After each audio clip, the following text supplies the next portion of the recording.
Bakar sapi betina, Ali Imran, Lora Imran, Anissa Wanita. Syederalun Madrasah Aliyah Negeri atau MAN 1 PD berkomitmen untuk lebih fokus dalam pengembangan madrasah inovasi lewat bidang sains dan menjalin kerjasama dengan berbagai pihak.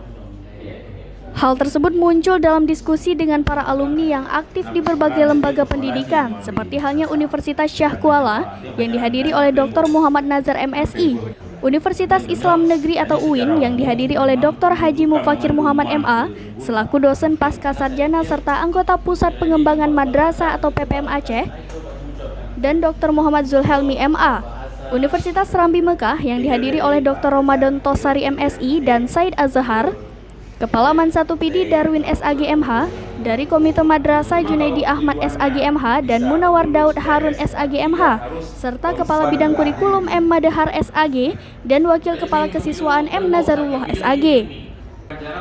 Rapat diskusi tersebut berlangsung di Warkop Solong Premium pada Kamis 2 Juni 2022. Pertemuan tersebut sebagai tindak lanjut dari hasil temu alumni serta simposium pendidikan pada Januari 2022 lalu, sebut Kepala MAN 1 PD Darwin kepada serambinews.com. Selain itu, juga hasil kesepakatan diskusi ini agar pihak MAN 1 PD lebih memfokuskan inovasi pada bidang sains lewat jurusan ilmu pendidikan alam atau IPA. Tak hanya itu saja, jika memang adanya siswa yang memiliki kemampuan dalam menguasai hafalan Quran lebih dari 10 juz, serta aktif berbahasa Inggris dan Arab, maka dipertimbangkan kerjasama dengan pihak Ikatan Alumni Timur Tengah atau IKAT untuk dapat meneruskan pendidikan ke Mesir, Arab Saudi, Turki maupun Sudan.